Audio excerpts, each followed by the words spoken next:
कितना सुंदर कहा है। शिव महापुराण की कथा वर्णन करती है, यदि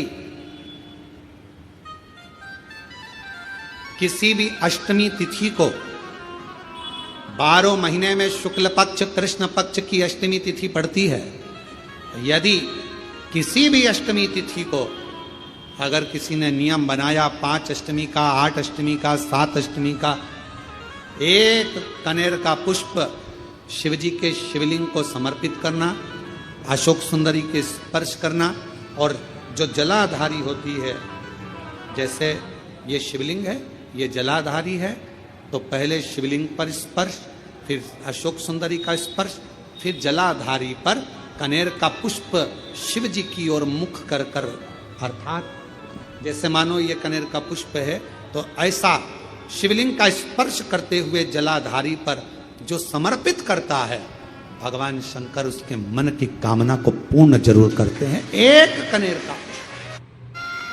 कनेर का पुष्प, मां श्रृंगार कर रही है, कनेर के पुष्प से माता सती श्रृंगार कर रही है। पहले जटा का श्रृंगार किया, बड़ा कहते हैं शनि चढ़ गया, 7.5 लग गई, ढैया लग गई, राहु लग गया, केतु लग गया, बृहस्पति लग गया, मंगल लग गया। शिव महापुराण की कथा कहती है, कोई भी ग्रह लग जाए, घर में से 1 लोटा जल भरो, शिव जी पर जल चढ़ाना प्रारंभ करो, सारे ग्रह अनुकूल हो जाएंगे। तुम्हारा कोई भी ग्रह प्रतिकूल नहीं हो सकता, कोई ग्रह तुम्हें तकलीफ नहीं दे सकता, सब तुम्हारे अनुकूल हो। माँ चलने लगा, सांस चलने लगी, कभी डॉक्टर को दिखाया तो थायराइड हो गया, कभी मालूम पड़ा कि मेरा कोई ब्लड कम हो गया, कोई प्लेटलेट कम हो गई, कोई कुछ हो गया, कोई कुछ हो गया। डॉक्टर को दिखाओ। हमने कल भी कथा में कहा था, परसों भी कहा था कि डॉक्टर शिव का एक रूप होता है, उसको दिखाओ। डॉक्टर जो दवाई दे कुंदकेश्वर महादेव के नाम से उसको खाओ। पर कभी अगर मौका लग जाए, तुमको ऐसा लगे कि ये शरीर का रोग तो समाप्त हो ही नहीं रहा, एक ना एक रोग चल ही रहा, ये रोग समाप्त होने का नाम ही नहीं ले रहा, समाप्त ही नहीं हो रहा।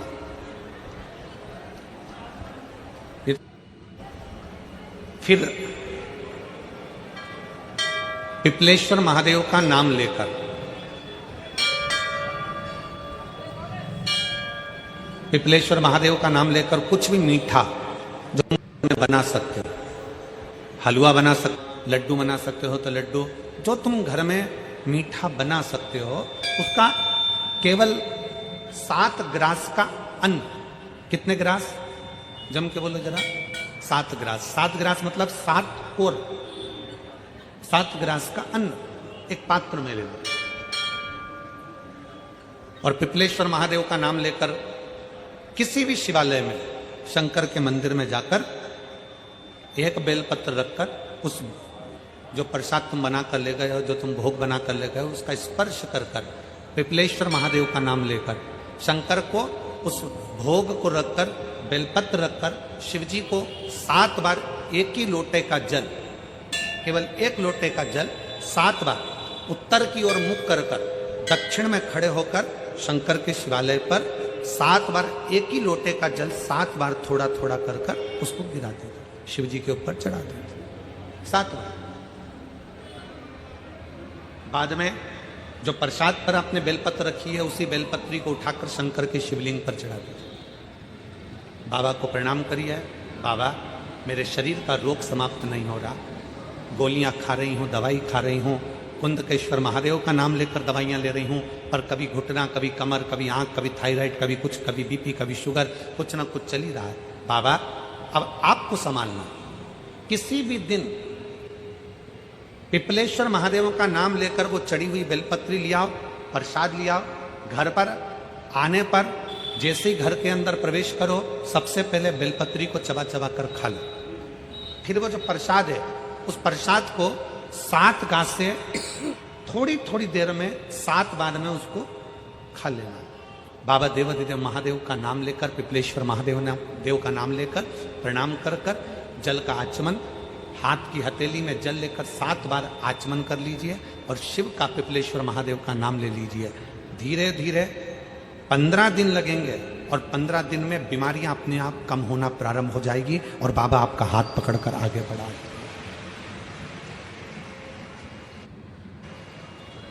शिव तत्व की प्राप्ति। कैसी भी बीमारी हो, कैसा भी दुख है, कैसी भी तकलीफ है, कैसा भी कष्ट है, कैसा भी समस्या है, पिपलेश्वर महादेव का नाम का थोड़ा सा मीठा बनाकर पूजन कर कर बेलपत्र रखकर शिव को जल चढ़ाकर बेलपत्र वापिस शिव के शिवलिंग पर रखकर फिर बाबा को जल समर्पित कर बड़े भाव के साथ में बाबा के उस आनंद को प्रसाद को लेकर उसको गुरु जी के 2 चेले भोजन करने के लिए गए। अब गुरु जी के चेलों ने भोजन करने के लिए जजमान क्या गए, जजमान ने उनको भोजन कराया, बड़े प्रेम से जिमाया। दोनों चेले वापिस आए, एक बड़ा प्रसन्न था, दूसरे का मुख उतरा था। गुरुजी ने पूछा क्या बात है, आपका चेहरा क्यों उतरा हुआ बेटा? चेला बोला बस गुरुजी पूछो ही मत। क्यों, जजमान ने दोनों में कोई दिक्कत दे दी क्या? इसका मन प्रसन्न है और इसका मन डाउन है, ये थोड़ा सा उतरा हुआ।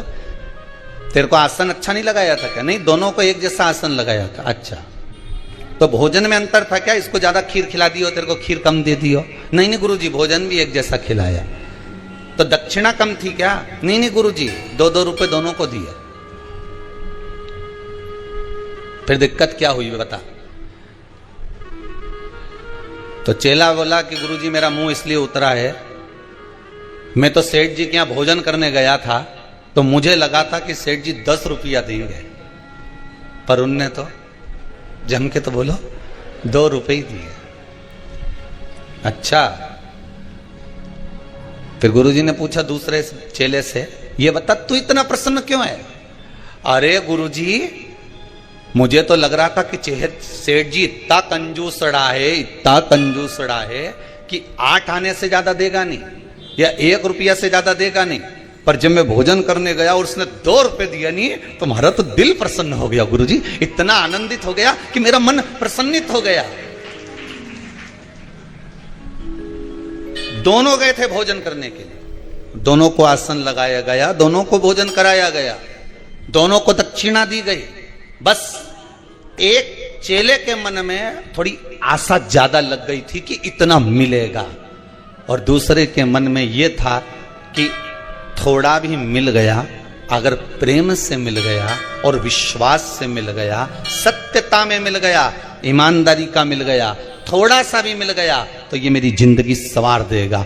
एक को 2 रुपए मिले, वो जिंदगी को संवारने वाले थे, और दूसरे को जो 2 रुपए मिले वो आशा इतनी लगा के बैठा था कि 10 रुपया मिलेगा, न ऐसा होगा न वैसा होगा, सब आस पर पानी फिर गया तो दिल दुख।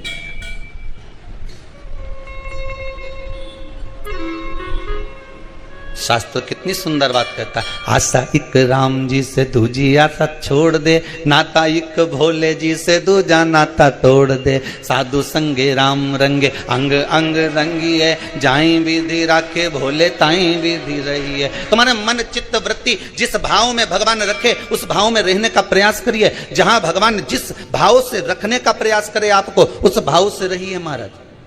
पर अपने जीवन को सत्यमय बनाओ, क्योंकि शंकर को सबसे ज्यादा इस महा बेलपत्र से भी ज्यादा प्रिय मेरे शिव को अगर कुछ है तो क्या प्रिय है? जम के बोलिए जरा, सत्य प्रिय।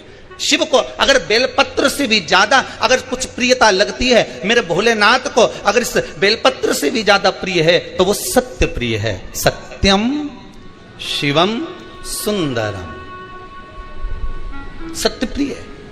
शंकर की प्रियता सत्य में है, शिव की प्रियता सत्यता में।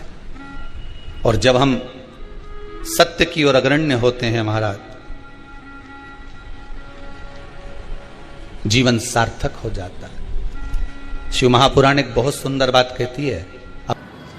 और शिव जी को जल चढ़ाने के लिए जब हम शिव जी के मंदिर में पहुंचकर शंभु जल समर्पित करते हैं, भगवान शंकर को जब हम जल चढ़ाते हैं, यदि पूर्ण ध्यान को केंद्रित कर कर हम शिव को जब जल अर्पित करते हैं तो हमारी तप साधना आराधना व्रत अपने आप पूर्ण हो जाते हैं, और शिव उस व्रत का उस साधना का तप का फल हमको प्रदान करता है। शिव उस फल को देना। बोल बम का नारा है, जम के बोलो जरा, बोल बम का नारा है, सारी समस्या का हल श्री शिवाय नमस्कार। शनि महाराज ने नियम बना लिया शिव जी की आराधना करने का, साधना करने का, पूजन करने का, और इतनी तप साधना में शनि महाराज जी डूब गए कि भगवान ने उन पर कृपा करना प्रारंभ कर दी। जिसने शिव की दिशा को स्वीकार कर लिया, जिसने भगवान शंकर की दिशा को स्वीकार कर लिया, जो शिव की दिशा की ओर अग्रण्य हो गया, मेरे भोले बाबा ने एक ना एक दिन उसकी दशा को बदल दिया, दशा को।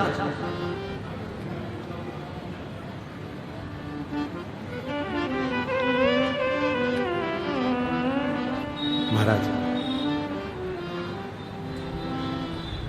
कृपा करना प्रारंभ कर दिया। राजा चित्ररथ ने शनि महाराज जी को देखा, और शनि महाराज जी को देखकर राजा चित्ररथ ने अपनी कन्या धामनी का विवाह शनि महाराज के साथ पक्का कर। अब शिव की कृपा जब होती है तो धीरे धीरे धीरे धीरे भोले बाबा जब हाथ पकड़ते हैं तो धीरे धीरे धीरे धीरे उसको उन्नति की सीढ़ी पर चढ़ाते हैं।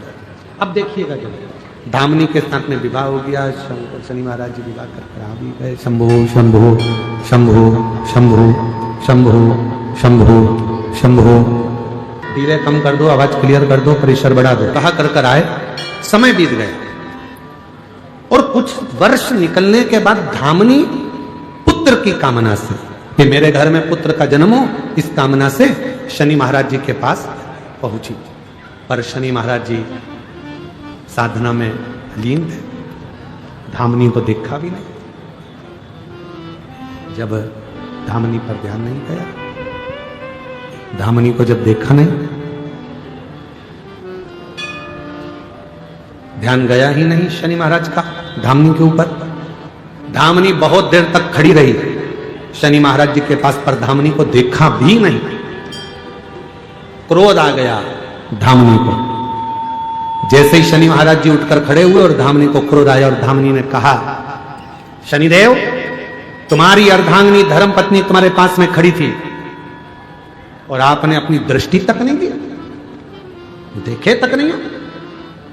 मैं श्राप देती हूं धामनी, आपकी दृष्टि कुदृष्टि हो जाए, जिसको देखे वो बर्बाद हो जाए, जिस पर तुम्हारी दृष्टि पड़े वो बर्बाद हो जाए। जैसे ही धामनी ने श्राप दिया, शनि महाराज जी ने अपने नेत्र को नीचे,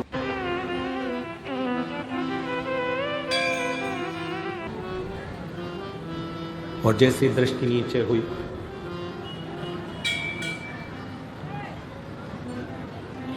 दृष्टि नीचे होते से ही धामनी ने पूछा कि मैंने तुमको श्राप दिया और श्राप देने के बाद भी तुमने अपनी दृष्टि को नीचे कर लिया, श्राप देने के बाद भी तुमने अपनी दृष्टि को नीचे कर लिया। शनि महाराज ने कितनी सुंदर बात कही, जरा ध्यान दीजिएगा महाराज।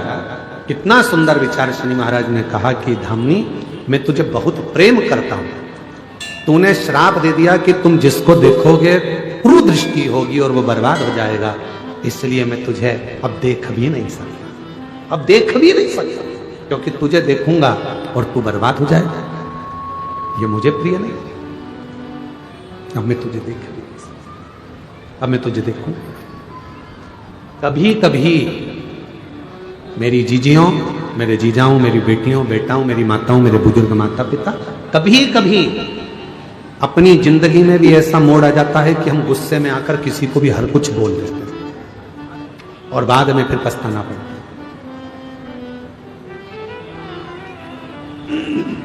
कुछ भी,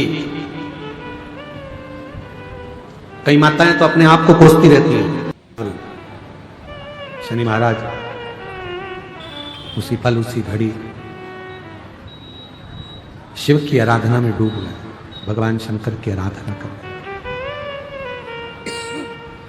और भगवान देवादिदेव महादेव की जो आराधना करना शनि महाराज ने प्रारंभ करा, भले दुनिया कितनी भी ठोकर लगा दे, दुनिया कितना भी ठोकर मार दे, दुनिया चाहे तुमको कुछ भी कह ले, यदि शिव साथ है तो फिर डरना नहीं है, फिर नहीं डरना। दुनिया के लोग भगवान को बेलपत्र देते हैं, दुनिया के लोग भगवान को जल देते हैं, दुनिया के लोग भगवान को पुष्प देते हैं, दुनिया के लोग भगवान को अक्षत देते हैं, चंदन देते हैं, मोली रोली देते हैं, धतूरा आंख पुष्प देते हैं, भोग लगा देते हैं। पर शिव जी को तुम्हारे ना धतूरे की जरूरत है, शिव जी को ना तुम्हारे वस्त्र की जरूरत है, शिव जी को ना तुम्हारे की जरूरत है, शिव जी को ना तुम्हारे बेलपत्र की जरूरत है। शिव जी को अगर जरूरत है तो तुम्हारे केवल विश्वास और तुम्हारे मन की जरूरत है। शिव को तुम्हारा हृदय दीजिए, मन दीजिए, दिल लगाओ शिव की अविरल भक्ति से। मन, भगवान शिव की अविरल भक्ति से दिल लगाओ, शिव की साधना, शंकर की आराधना करें। कहते हैं पूरे पृथ्वी पर जितनी जितनी पवित्र नदियां हैं, सारी पवित्र नदियों का जल भरकर शनि महाराज लाते थे और शिव को अर्पित करते थे। जितनी पवित्र नदी,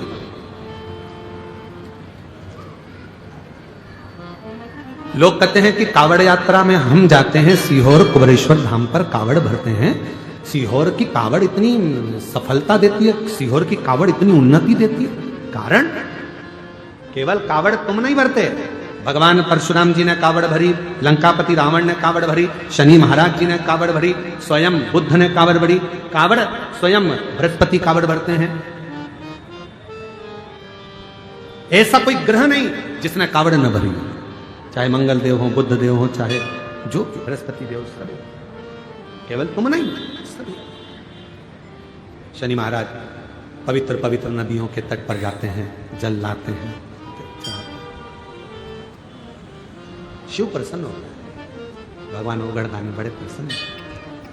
अब देखिएगा जरा कितनी सुंदर बात, शंकर भगवान शनि महाराज के सामने जाकर खड़े हो गए और शनि महाराज से कह रहे हैं कि आपसे मैं प्रसन्न हूं, वर मांग लो।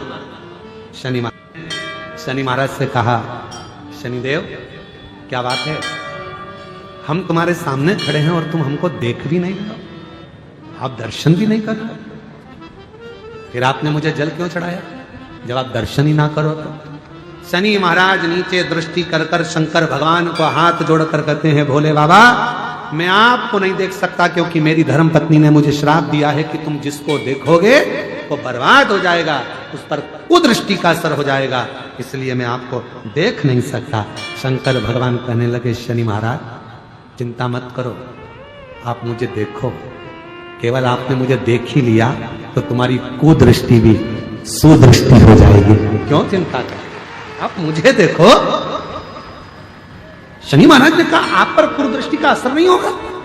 शंकर भगवान कहने लगे, आप केवल दर्शन करो, और जो शनि महाराज ने भगवान देवाधिदेव महादेव पर पूर्ण दृष्टि से जो दर्शन किया, शिव जी ने वर दे दिया, शनिदेव मैं तुम्हें वर प्रदान करता हूं, अभी तक लोग तुमको गिनते नहीं, बुलाते नहीं, जानते नहीं, अब शब्द कहते थे, तुम्हारा जगह जगह लोगों ने भले अपमान किया हो, धर्म पत्नी ने भी अपमान किया हो, पर मैं वर देता हूं, सारे देवताओं में ग्रहों के न्याय देवता बनकर तुम स्थापित होगे और न्याय देव के रूप में पूजे जाओ, ग्रहों का न्याय तुम करोगे,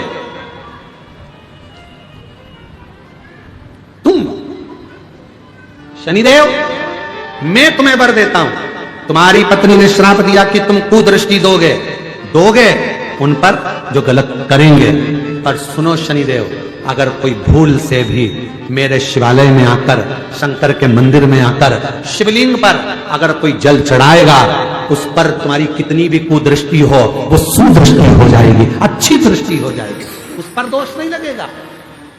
शिव की पूजन करने वाले पर शनि का ना तो ढैया लगता है, ना 7.5 लगता है, ना शनि वक्री हो।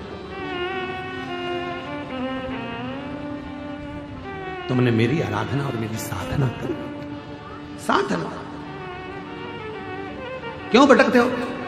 शनि महाराज ने भगवान देवादिदेव महादेव के चरण पकड़ लिए। बाबा, लोग मुझे तो गिनते नहीं थे, लोग मेरा अपमान करते थे। अभी कथा के प्रारंभ में कहा, किसी बच्चे को कोई गलत वक्त और व्यक्ति कब बदलेगा समझ नहीं पाओगे, इसलिए किसी को हल्के में मत लेना। आज वही शनि महाराज जिनको लोग कहते थे उद्दंड हैं, क्रोधी हैं, ये हैं, वो हैं, आज उन्हीं शनि महाराज के लोग हाथ जोड़ते हैं। पूरे 9 ग्रह देवता के भले कोई हाथ नहीं जोड़े, और शनि महाराज के तो हाथ जोड़ ही लेते हैं। बाबा ध्यान रखना, बाबा ध्यान रखना। जैसे कोई बाल्टी लेके आया शनि महाराज की, भले कुछ नहीं हो तो 1 रुपया चढ़ा देते हैं, भैया ध्यान रखना। शनि महाराज कितनी कृपा, और किसने कृपा करी शनि महाराज का? शनि देव पर अगर किसी ने कृपा करी है तो देव अधिदेव महादेव ने कृपा करी है, वो शिव कृपा करता है अपने जीवन में। शिव महापुराण की कथा एक बात बहुत अच्छी कहती है, जब तक शरीर चले और तुम्हारे घर में चले तब तक सारे पुण्य के काम कर लो। बालक पड़ा है, देव अधिदेव महादेव ने कृपा करी, थोड़ा सा पीपल का पत्ता उसके ऊपर गिरा, उसको दबाया, दूसरा पत्ता उसके ऊपर गिरा, फिर दबाया। मेरे महादेव की कृपा से पीपल की जो कोटर थी वो मां के गर्भ जैसी बन गई, और बच्चा उस गर्भ में रहता रहा। धीरे धीरे धीरे धीरे धीरे धीरे वो बच्चा जब 9 महीने का पूर्ण हो गया, उसका फिर धीरे धीरे उन्नति की ओर बढ़ना प्रारंभ करा। तब पीपल के फल नीचे गिरते, उस कोटर में जाते, उस कोटर में वो पीपल के फल का दूध वो बच्चा पीने लगा। पीपल के पत्ते का दूध, पीपल के फल का दूध वो बच्चा पीने लगा। धीरे धीरे वो बच्चा और बड़ा हो गया। थोड़ा बड़ा होने के बाद पीपल के वृक्ष से वो बच्चा प्रकट हुआ, और पीपल के वृक्ष से प्रकट हुआ तो देवादिदेव महादेव ने आकर दर्शन दिया। मेरा नाम क्या है बाबा? शंकर भगवान ने कहा, तुम पीपल के वृक्ष के अंदर रहकर बड़े हुए हो, पले हो, तुम्हारा जन्म पीपल के वृक्ष से हुआ है, इसलिए तुम्हारा नाम पिपलाद होगा। क्या नाम होगा? पिपलाद। तुम्हारा नाम पिपलाद होगा। मेरा इस संसार सागर में जन्म क्यों हुआ है? किस लिए पैदा हुए?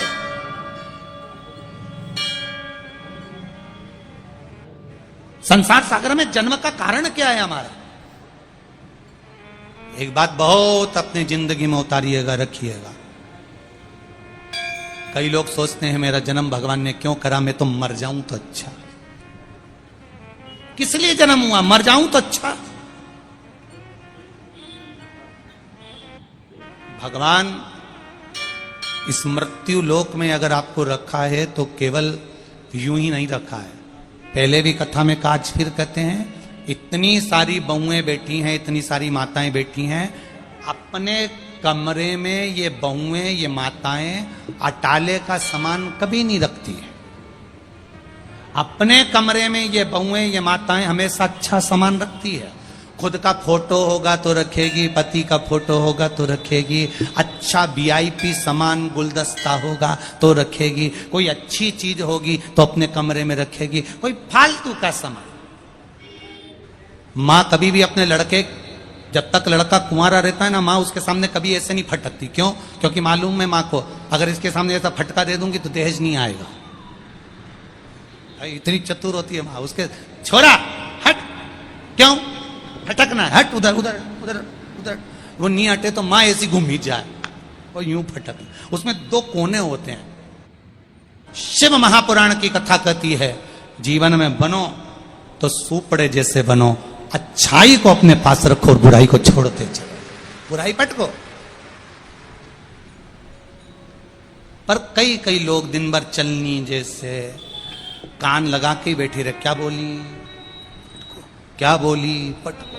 चलनी जैसे कचरा कचरा कचरा, काम लोभ आसक्ति वासना तृष्णा लोभ प्रपंच दुनिया की निंदा बुराई सब अंदर पटको। सुपड़ा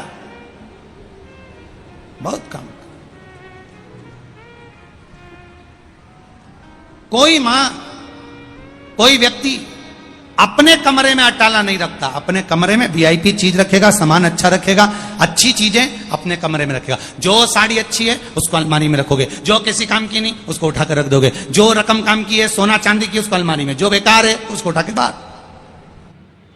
मौत से बचने के लिए गार्ड रख लोगे, मौत से बचने के लिए गनमैन रख लोगे, मौत से बचने के लिए बंदूक वाले रख लोगे, मौत से बचने के लिए पूरी फोर्स लगा सकते हो, पर शिव कह रहे हैं पिपलाद को कि मौत तो वो सत्य है, चाहे तुम बंदूक वाला रख लो, चाहे गनमैन रख लो, चाहे पूरी फोर्स लगा लो। शिव जी पिपलाद से कहते हैं मृत्यु वो सत्य है, जो कितने भी गनमैन लगा लो, जब आना होती है तो गनमैन खड़े की खड़े रह जाते हैं और मौत आकर चली जाती है। लगा आएगा जब बुलावा तो जाना पड़ेगा, काया कुटीर खाली करना पड़े।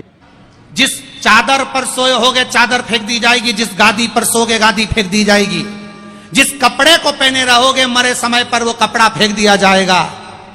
पर आज तक कोई सूरमा ऐसा पैदा नहीं हुआ कि पिताजी के गले में सोने की चेन और वो फेंक दे। कपड़े फेंक देंगे, गादी फेंक देंगे, चद्दर फेंक देंगे, उसके चश्मे फेंक देंगे, उसका डंडा फेंक देंगे, पर उसने सालों साल जो गले में चेन पहन के रखी, हाथ में अंगूठी पहन के रखी, कानों में सोने की मुर्की पहन के रखी, कोई कितना भी बाजू में चिपक चिपक के रोएगा, सारी सोने की रकम निकाल लेंगे चोटे, पर वो नहीं।